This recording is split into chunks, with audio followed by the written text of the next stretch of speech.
NDA ಕೂಟದಿಂದ ಸರ್ಕಾರ ರಚನೆಗೆ circus ಜೋರಾಗಿದೆ. ಅತ್ತ ಇಂಡಿ ಕೂಟದಿಂದಲೂ ಕೂಡ ಸರ್ಕಾರ ರಚನೆಗೆ ನಾನಾ ರೀತಿಯ ಪ್ರಯತ್ನಗಳನ್ನ ಮಾಡಲಾಗ್ತಾ ಇದೆ. NDA ಕೂಟದಿಂದ ಸರ್ಕಾರ ರಚನೆಗೆ ಎಲ್ಲ ರೀತಿಯ ಕಸರತ್ತು. ಇಂಡಿ ಕೂಟ ಏನ್ ಮಾಡುತ್ತೆ, NDA ಕೂಟ ಏನ್ ಮಾಡುತ್ತೆ ಅನ್ನುವಂಥದ್ದು ನಂಬರ್ಸ್ ಅಂತೂ ವೆರಿ ಕ್ಲಿಯರ್ ಇದೆ. ಸೊ ನಂಬರ್ಸ್ ಮೇಲೆ ನಾವು ನೋಡ್ತಾ ಹೋದ್ರೆ ಈಗ ಅಂಗ ಪಕ್ಷಗಳು ಚುನಾವಣೆ ಪೂರ್ವದಲ್ಲಿ ಮಾಡಿಕೊಂಡಂತಹ ಮೈತ್ರಿಯ ಬದ್ಧತೆಯಿಂದ ಅವ್ರ ಜೊತೆನೆ ಉಳಿದುಕೊಳ್ತಾರಾ, ಅಥವಾ ಈಗ ಇಂಡಿ ಒಕ್ಕೂಟದವರು ಹಲವು ರೀತಿಯ ಆಫರ್ಗಳನ್ನ ಕೊಡ್ತಾ ಇದ್ದಾರೆ ಅಂತ ಹೇಳಿ ಇಂಡಿಗೆ ಏನಾದರೂ ಜೈ ಅಂದ್ಬಿಡ್ತಾರಾ ಅಂತ. ಘಟಬಂಧನ್ ಸರ್ಕಾರ ಅಂತೂ ನಿಶ್ಚಿತ. ಸಮ್ಮಿಶ್ರ ಸರ್ಕಾರದ ಹವಾ ಮತ್ತೆ ದೇಶದಲ್ಲಿ ಆರಂಭ ಆಗ್ಲಿಕ್ಕಿದೆ. ಚಂದ್ರಬಾಬು ನಾಯ್ಡು ಅವರು ಬಂದಂತ ಸಂದರ್ಭದ ದೃಶ್ಯವನ್ನ ಗಮನಿಸ್ತಾ ಇದ್ವಿ. ಇಲ್ಲಿ ಪವನ್ ಕಲ್ಯಾಣ್ ಅವರು ಕೂಡ ಆಗಮಿಸ್ತಾರೆ. NDA ಕೂಟದ ಅಂಗ ಪಕ್ಷಗಳು ನಂಬರ್ ಇದ್ರೆ ಸಾಕಾ, ವಿಶ್ವಾಸಕ್ಕೆ ತಗೋಬೇಕಲ್ಲ, ಫ್ಲೋರ್ ಟೆಸ್ಟ್ ಅಲ್ಲಿ ಅದೆಲ್ಲವನ್ನು ಕೂಡ ಪ್ರೂವ್ ಮಾಡಬೇಕಲ್ಲ, ನಮ್ಮೊಂದಿಗೆ ಇದ್ದಾರೆ ಅಂತೇಳಿ. ನೋಡಿ ಇಲ್ಲಿ ನಾಯಕರು ಭೇಟಿ ಮಾಡಿದಂಥ ಸಂದರ್ಭದ ದೃಶ್ಯ ನೋಡಿ. ನಿತೀಶ್ ಕುಮಾರ್ ಮಾತಾಡ್ತಾ ಇದ್ದಾರೆ. ಪ್ರಯತ್ನ ಪಟ್ಟಿದ್ದಾರೆ ಮಾಧ್ಯಮದವರು ಮಾತಾಡ್ಸೋದಕ್ಕೆ. ನಿತೀಶ್ ಕುಮಾರ್ ಅವರ ನಡೆ ಬಹಳ ಕುತೂಹಲ ಕೆರಳಿಸಿದೆ. ಚಂದ್ರಬಾಬು ನಾಯ್ಡು ಅವರು ಕೂಡ ಡಿಮ್ಯಾಂಡ್ ಇಟ್ಟಿದ್ದಾರೆ, ನಿತೀಶ್ ಕುಮಾರ್ ಕೂಡ ಡಿಮ್ಯಾಂಡ್ ಇಟ್ಟಿದ್ದಾರೆ.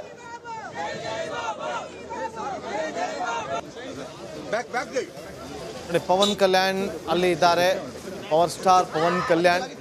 ಇವತ್ತು ಚಂದ್ರಬಾಬು ನಾಯ್ಡು NDA ಅಂಗಪಕ್ಷ ಆಗಿ ಗುರುತಿಸ್ಕೊಳ್ಳೋದಕ್ಕೆ ಕಾರಣಕರ್ತರಾದಂಥವರು ಪವನ್ ಕಲ್ಯಾಣ್. 53 ದಿನ ಚಂದ್ರಬಾಬು ನಾಯ್ಡು ಅವರು ಜೈಲಲ್ಲಿದ್ದಾಗ ನಿರಂತರವಾಗಿ ಅವರ ಪರವಾಗಿ ನಿಂತಂಥ, ಅವರ ಬೆನ್ನಿಗೆ ನಿಂತಂಥ ಏಕೈಕ ವ್ಯಕ್ತಿ ಅಂತಂದ್ರೆ ಅದು ಪವನ್ ಕಲ್ಯಾಣ್. ಜೈಲಿಗೆ ಹೋಗ್ತಾರೆ, ಅವ್ರನ್ನ ಮೀಟ್ ಮಾಡಬೇಕು ಅಂತೇಳಿ ಪೊಲೀಸರು ತಡೆಯುವಂಥ.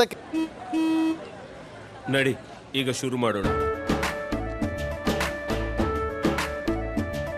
ಕೇಸರಿಯಿಂದ ಮನೋಲ್ಲಾಸ ಮನಸ್ಸು ಮತ್ತೇರಿ ಕುಣಿದಾಡಿದೆ ನೋಡು, ಮನಸ್ಸು ಮತ್ತೇರಿ ಕುಣಿದಾಡಿದೆ ನೋಡು.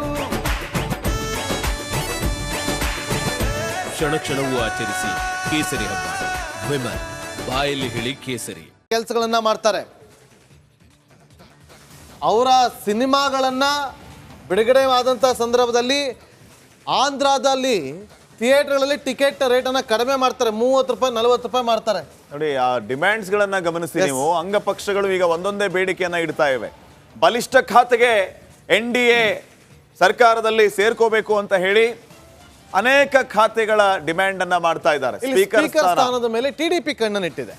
ಸ್ಪೀಕರ್ ಸ್ಥಾನದ ಮೇಲೆ TDP ಕಣ್ಣಿಟ್ಟಿದೆ ಅಂತೇಳಿ ಚಂದ್ರಬಾಬು ನಾಯ್ಡು ಅವರೇ ಹೋಗಿ ಸ್ಪೀಕರ್ ಆಗ್ತಾರೆ ಅಂತಲ್ಲ.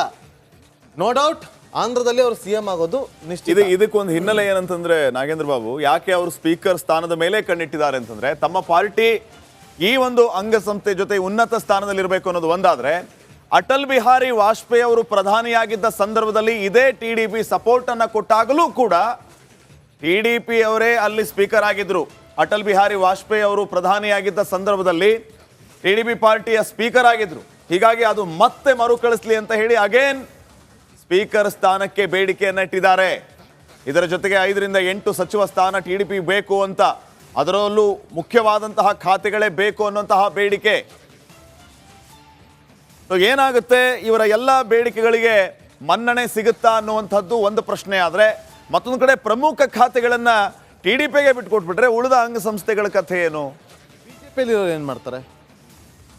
BJP ಅವರೀಗ ಅಲ್ಲ, BJP ಅವ್ರನ್ನ ಕಂಟ್ರೋಲ್ ಮಾಡೋದು ದೊಡ್ಡ ಮಾತಲ್ಲ, ಆದ್ರೆ ಅಂಗಸಂಸ್ಥೆಗಳು ಅಂಗಪಕ್ಷಗಳನ್ನ ಸಮಾಧಾನ ಮಾಡಲೇಬೇಕಲ್ಲ ಅನ್ನೋದಕ್ಕಿಂತ ಮೋದಿ ಅವರು ಹೇಳಿದ್ಮೇಲೆ ಮುಗೀತು. ಕುಂತ್ಕೊ ಅಂದ್ರೆ ಕುಂತ್ಕೊಬೇಕು, ನಿಂತ್ಕೊ ಅಂದ್ರೆ ನಿಂತ್ಕೊಬೇಕು. ನಾವೆಲ್ಲ ಹೇಳ್ತಾರೆ ಇವತ್ತು ವಿಪಕ್ಷಗಳು ಅದೇ ವಿಚಾರನ ಹೇಳೋದು. ಯಾವ ಕೃಷಿ ಖಾತೆಗೆ ಕುಮಾರಸ್ವಾಮಿ ಅವರು ಕಣ್ಣನ್ನು ಇಟ್ಟಿದ್ದಾರೆ, ತಪ್ಪೇನು? ನಾನೊಬ್ಬ ರೈತನ ಮಗ ಅಂತೇಳಿ. ಯಾಕಂದರೆ ಕುಮಾರಸ್ವಾಮಿ ಅವರು ಶ್ರೀಪಾದ್ ಈ ಹಿಂದಿನ ನ್ಯೂಸಲ್ಲಿ ಹೇಳ್ತಾ ಇದ್ರು, CM ಆಗಿದ್ದಾಗ ರೈತರ ಸಾಲ ಮನ್ನಾ ಮಾಡಿ ಖ್ಯಾತಿಯನ್ನು ಗಳಿಸಿದ್ರು. ಹೆಚ್ಚು ಒಂದು ರೀತಿಯಲ್ಲಿ ಅವರಿಗೆ ಪಾಸಿಟಿವ್ ಆದ